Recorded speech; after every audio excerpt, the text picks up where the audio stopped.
안녕하세요. 김학균입니다. 오늘은 회전역학의 네 번째 시간 각운동량이라고 하는 물리량을 좀 정리하도록 하겠습니다. 지난 시간에 회전력 정리했었던 것들 우리 기출도 여러 번 되고 있으니까 회전력 꼭 정리하셔야 되고요. 각운동량도 중요한 물리량 중에 하나니까 정리하도록 하겠습니다. 일단 각운동량의 정의는 이렇게 정의해요. R 크로스 P라고 정의합니다.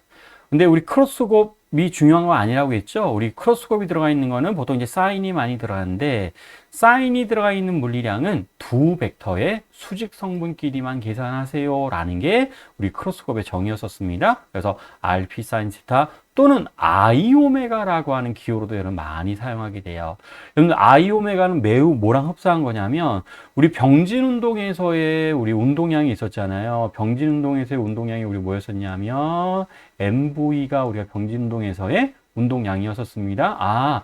질량 자리에 지금 회전 관성 모멘트가 들어가 있는 거고요. 속도 자리에 우리 오메가가 들어가 있습니다. 라고 우리가 비교해 줄 수도 있습니다. 그래서 각운동량의 정의는 이렇게 표현되고, 우리가 보통 여러분들 RP 사인 세타는 보통 입자인 경우일 때 쓰는 각운동량의 표현이라고 보시면 돼요. 입자. 근데 우리 I 오메가는 우리 어떤 경우에 여러분들 크기가 고려되는 물체, 즉 질량이 연속적으로 분포한 물체에 대한 각운동량은 I 오메가라고 하는 값을 사용합니다. 라고 보시면 되겠습니다. 그래서 질량이 M이고요. 질량이 M이고, 그 다음에 반지름이 R인 원운동을 하는 입자가 있다라고 한번 가정을 해볼게요. 그리고 방향은 이렇게 설정을 하도록 하겠습니다. 이 방향을 우리가 V라고 이렇게 잡을게요. 그러면, V의 방향, 속도의 방향이죠. 속도의 방향이라고 얘기할 수도 있고, 운동량의 방향이라고 얘기할 수 있습니다. 그럼 늘 속도의 방향과 반지름은 항상 수직이에요.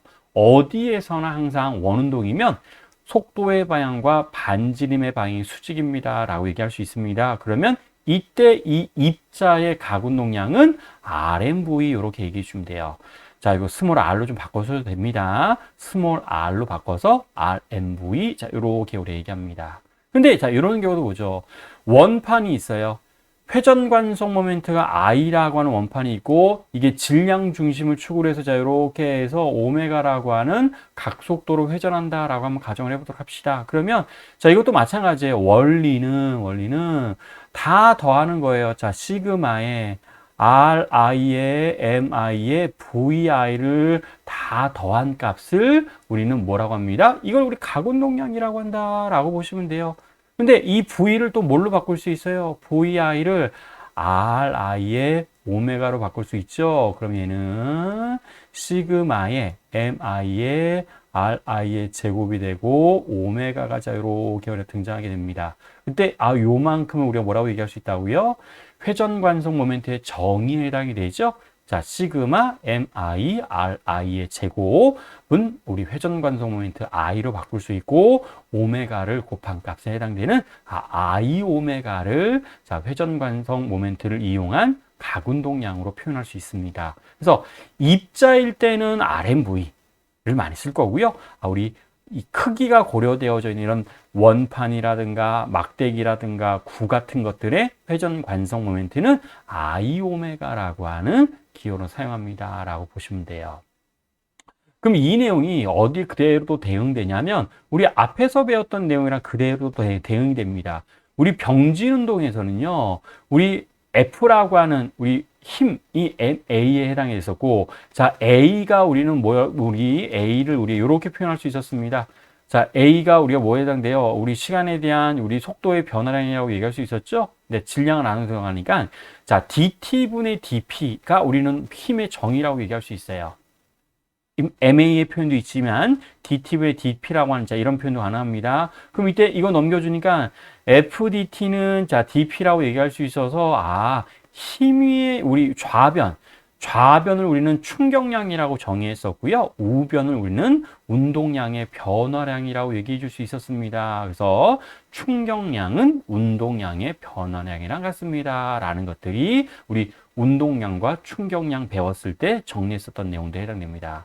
그럼 그게 우리 이렇게 얘기할 수 있고, 그러면 이건 또 무슨 의미였었냐면 F가 0입니다. 즉 dt분의 dp가 0이라는 얘기는 여러분들 미분에서 0 나오려면 여러분 운동량이 상수입니다 라는 말과 같아요. 즉 운동량 보존의 법칙입니다 라고 하는 의미가 있었어요. 병진 운동에서 우리 충격력과 운동량의 변화량의 관계, 운동량 보존의 법칙이 자 이런 관계로 얘기할 수 있었고요. 그럼 회전 운동도 똑같이 적용됩니다. 자, 회전력은 I알파였습니다. 근데 알파가 dt분의 d 오메가였어요. 근데 I를 안쪽으로 집어넣어서 dt분의 di 오메가 얘기할 수 있죠. 근데 I 오메가가 뭐였어요? 각운동량에 해당이 됐었습니다. 그래서 회전력은 I 알파로도 표현할 수 있지만 수식으로 dt분의 dl로 자 이렇게 표현할 수 있습니다. 그럼 이것도 자 dt 쪽 넘겨버리면 우리 토크 dt는 자 dl이라고 얘기할 수 있어서 자 요거랑 그대로 대응된다라고 보시면 돼요. 이때 좌변에 있는 물리량을 회전 충격량이라고 합니다. 그래서 회전 충격량은 우변에 있는 각운동량의 변화량이랑 같습니다 라고 하는 식을 만들어 줄 수가 있습니다. 그럼 이것도 자 토크는 dt분의 dl인데 이게 0이라고 하면 그럼 이것도 뭐랑 똑같아요? 각운동량이 우리 어떻습니다? 상수일 때 미분하면 0이 나오게 되죠. 자 수학적인 내용이니까 이건 참고만 하시면 돼요. 즉 각운동량이 상수라는 얘기는 시간에 따라서 변하지 않습니다 라고 하는 의미에서 우리 왼쪽에서의 운동량 보존의 법칙과 오른쪽에서의 각운동량 보존의 법칙이 그대로 왼쪽과 오른쪽이 그대로 대응을 시키는 물리량으로 비교를 해주시면 돼요. 자, 그럼 우리는 각운동량 보존 법칙 정리하셔야 되잖아요. 우리 기초 시간에 운동량 보존의 법칙을 정리했었지만 각운동량 보존의 법칙을 일단 정리하셔야 됩니다. 자, 그래서 각운동량 보존의 법칙 똑같아요. 자, 우리 운동량 보존도 충돌하거나 뭔가 분리가 될 때 사용하는 법칙이었었습니다. 그럼 각운동량 보존의 법칙도 충돌하거나 분리가 될 때 쓰는 법칙인데 여기 하나 더 추가돼요. 어떤 상황이 하나 더 추가되냐면 회전의 상황이 하나 더 들어가면 이거는 각운동량 보존의 법칙을 쓰는 문제구나 라고 보시면 돼요. 충돌이나 또는 분리되는 상황에서 운동량 보존인데 회전의 상황이 하나 더 들어가면 그는 각운동량 보존의 법칙을 사용합니다 라고 보시면 되겠습니다. 그래서 자 간단해요. 내용은 전과 후의 각운동량의 합은 항상 같습니다. 조금 더 길게 표현하면 우리 입자인 경우에는 RMV 또 크기가 있는 물체인 경우에는 I오메가 표현해 줄 수 있다고 했었잖아요. 그래서 자 충돌 전과 또는 분리가 되기 전에 각운동량의 합은 자 충돌 후 분리가 된 이후에 각운동량의 합이랑 같습니다 라고 보시면 돼요. 자 크기가 있는 물체들끼리 충돌할 수도 있고 입자들끼리 충돌할 수도 있습니다. 근데 두 개가 같이 등장할 수도 있어요. 막대기와 물체가 충돌할 수도 있습니다. 막대기와 입자가 충돌할 때 또 이렇게 우리가 세워주셔야 되고 또 간단하게는 자 이렇게도 표현해 줄 수가 있습니다. 그래서 I오메가의 합이랑 RMV의 합은 항상 전후가 일정합니다 라고 하는 것을 각운동량 보존의 법칙이라고 얘기를 합니다. 자, 그럼 이걸 써먹을 줄 알아야 되죠. 자, 예를 통해서 어떻게 사용하는지를 정리하도록 하겠습니다. 자, 일단 회전축이 꼭대기에 있어요. 질량이 m이고 길이가 l인 막대가 자 이렇게 있다라고 가정해 보도록 합시다. 정지에 있습니다. 근데 여기에 질량이 m이고 속력이 v인 여러분 입자가 자 이렇게 지금 날라오는 상황에 해당돼요. 등속 운동하면서 날라옵니다. 그래서 꽝 충돌하는 거예요. 자, 충돌한 다음에 한 덩어리가 돼서 움직였대요. 자, 이렇게 해서 올라가는 상황을 이제 설정을 해보도록 합시다. 그랬을 때, 자, 충돌 직후의 각속도가 어떻게 되겠습니까? 자, 충돌한 직후에 얘가 이제 올라가는 각속도가 있겠죠? 자, 이 각속도에 대한 질문입니다. 라고 보시면 돼요. 그러면, 자, 충돌이 등장했고, 또 충돌한 직후에 막대기랑 같이 회전하게 되죠? 자, 그래서 충돌과 회전이 같이 등장하면 그냥 운동량 보존이 아니라 각운동량 보존의 법칙을 여러분 세워주시면 돼요. 자, 그러면 자 충돌하기 전에는 누가 움직였어요? 우리 입자예요. 자, 여기에는 M이라고 하는 물체는 이건 입자입니다. 크기를 고려하지 않겠다라는 거죠. 자, 입자의 가운동량은 자, 우리 회전축으로부터 수직으로 얼만큼 떨어져 있어요? L만큼 지금 떨어져 있습니다. 그래서 입자의 가운동량은 LMV 이렇게 써주셔야 돼요. 막대는 회전하지 않고 있으니까 가운동량은 없습니다. 충돌 전에는. 그래서 입자의 가운동량만 써주시고 I 오메가라고 하는 값을 자 이렇게 써주시면 돼요. 근데 이것도 요 I가 중요합니다. 요 I는 자 우리가 뭐가 들어가야 돼? 입자의 회전 관성 모멘트도 들어가야 되지만 막대의 회전 관성 모멘트도 같이 반드시 들어가셔야 돼요. 우리 충돌해서 한 덩어리가 돼서 움직이는 물체인 경우에 우리 운동량 보존 어떻게 했었어요? 충돌한 다음에 한 덩어리로 움직이면 우리 질량을 두 물체의 질량을 더해서 사용했었습니다. 그럼 얘도 마찬가지.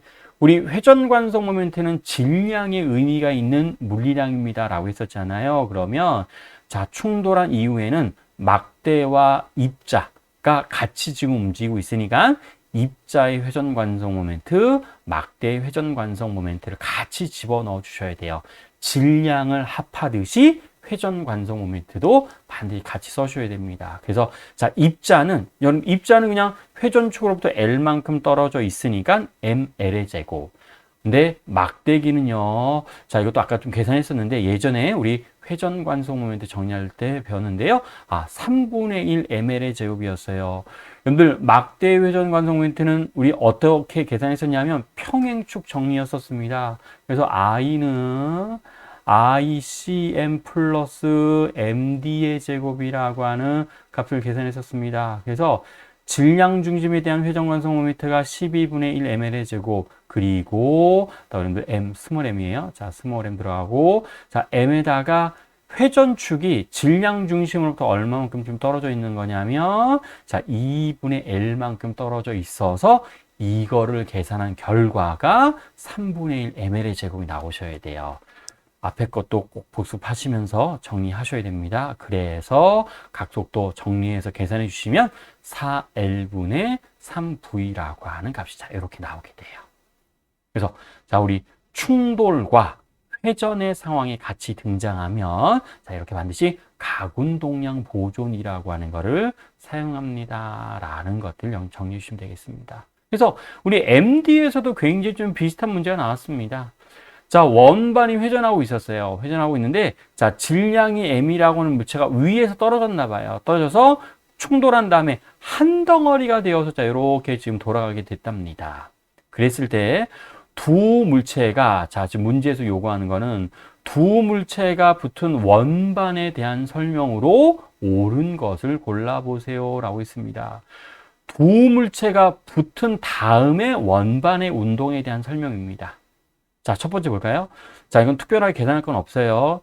회전축에 대한 관성 모멘트는 두 물체가 붙기 전에 원반의 관성 모멘트보다 커집니다. 맞네요. 왜냐하면 자, 원반 혼자 있었는데 자, 두 물체가 붙은 다음에는 두 개 더해 주셔야 되죠. 자, 그래서 자, 우리 원반만 충돌하기 전에는 I만 있었지만 충돌한 이후에는 I에다가 플러스 자 여기부터 여기까지를 거리를 스몰 r이라고 할까요? 그러면 우리 두 개가 있어요. 그래서 2mr의 제곱이라고 하는 회전 관성 모멘트가 더 증가하게 됩니다. 질량이 커지듯이 증가하게 돼요. 그래서 기억 맞고요. 니은에 각속도는 두 물체가 붙기 전에 원반의 각속도보다 작습니다. 맞네요. 왜냐하면 가운동량 보존에 의해서 I 오메가가 일정해야 되잖아요. 그러면 I가 증가했으니까 오메가는 반드시 작아지게 되는 이런 상황이 등장할 겁니다. 그래서 니은도 맞고 디귿에 회전 운동 에너지는 두 물체가 붙기 전에 원반의 회전 운동 에너지보다 커집니다. 여러분 우리 충돌 중에서 우리 어떤 충돌이 있었냐면 우리 완전 이렇게 한 덩어리가 되는 충돌을 완전 비탄성 충돌이라고 했습니다. 비탄성 충돌이에요. 그럼 완전 비탄성 충돌은요. 충돌 후에 운동 에너지 충돌 후에 운동 에너지가 감소했어요. 증가하는 게 아니라 감소합니다. 여러분들 충돌 후에 운동 에너지가 동일하면 충돌 전과 동일하면 그걸 우린 탄성 충돌이라고 했었고요. 우리 충돌 후의 운동 에너지가 감소하면 비탄성 충돌이었습니다. 완전 비탄성 충돌도 충돌 후의 운동 에너지가 감소하게 돼요. 자, 그래서 절대로 커지지 않아요. 자, 그래서 답이 될 수 있는 거는 기억하고 니은만 답으로 오늘 판단해 주시면 돼요. 그래서 자, 각운동량 보존에 관련된 문제에 해당이 되는구나 라고 보시면 되겠습니다. 또 우리 일과 에너지의 개념도 그대로 등장합니다. 잠깐 좀 수학을 잠깐 써볼 텐데요. 우리 병진 운동에서는 F는 MA였어요. 근데 A 대신에 DT분의 DV로 바꿀 수 있습니다. 그럼 이거를 자, 이게 수학에서는 체인 룰이라고 해요. 그래서 분모 분자에다가 DX를 하나씩 더곱해줄 거예요. DX 하나 더곱해줍니다. 그러면 여러분들 이 DT분의 DX, 자, 요렇게 우리가 볼게요. 자, DT분의 DX를 우리가 뭘로 바꿀 수 있어요? 얘를 우리 V로 바꿀 수 있습니다. 그렇죠? 그럼 남는 것만 표현해주면 요렇게 돼요. 자, 우변에 F는, 자, 우변에 M은 있고요. 자, V로 바꿔주고 DX분의 DV만 남게 돼요. 자, 그럼 좌변으로 또 DX 넘어갑니다. 그 결과 양변을 적분해주면, 자, 요렇게 해서 우리 우변에 V, DV, 자, 요거 적분하는 거죠. 그럼, 자, 2분의 1 MV F의 제곱. 그러니까 적분 구간이 우리가 어떻게 설정할 거냐면 여기가 VI고 여기가 V 지금 F라고 이렇게 보시면 돼요.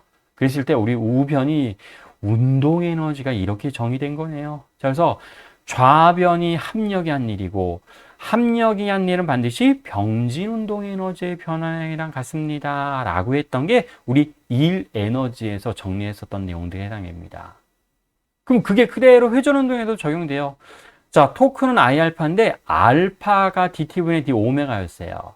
근데 마찬가지 또 양변 우리 체인 룰이라고 해서 분모 분자에다가 D세타를 곱합니다.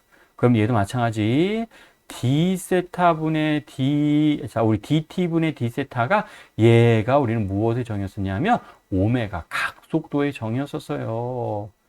그래서 이거를 I 오메가 D세타분의 D 오메가로 바꿀 수 있습니다. 자, 넘겨주면 토크 D세타는 I 오메가 D 오메가가 자, 이렇게 나오게 돼요. 이것도 양변 적분합니다. 자, 적분 구간도 마찬가지. 이거 오메가 I고요. 자, 나중 각속도 오메가 F라고 자, 요렇게 잡아요. 그럼 양변 적분하면 자, 요렇게 남게 되는데 이 좌변이 회전력의 한 일입니다. 라고 합니다. 자, 병진 운동에서는 FDX, 인테그랄 FDX. 회전력에서는 회전력이 한 일을 우리는 토크 D세타로 자, 요렇게 우리가 표현해 줄 수 있어요. 자, 그래서 회전력이 한 일은 회전 운동 에너지의 변화량이랑 같습니다. 라고 하는 똑같이 우리 아까 운동량과 각운동량 비교하듯이 이번에는 일과 에너지를 자, 우리 병진 운동과 회전 운동에 대한 내용으로 비교해 줄 수가 있습니다. 그렇죠? 근데 요건 뭐 시험 문제에서 나오지는 않아요. 중요한 거는 각운동량 보존이라고 하는 자, 내용들을 잘 정리해 주시면 되겠습니다. 자, 그래서 오늘 여기까지 마무리하도록 하겠습니다. 수고하셨습니다.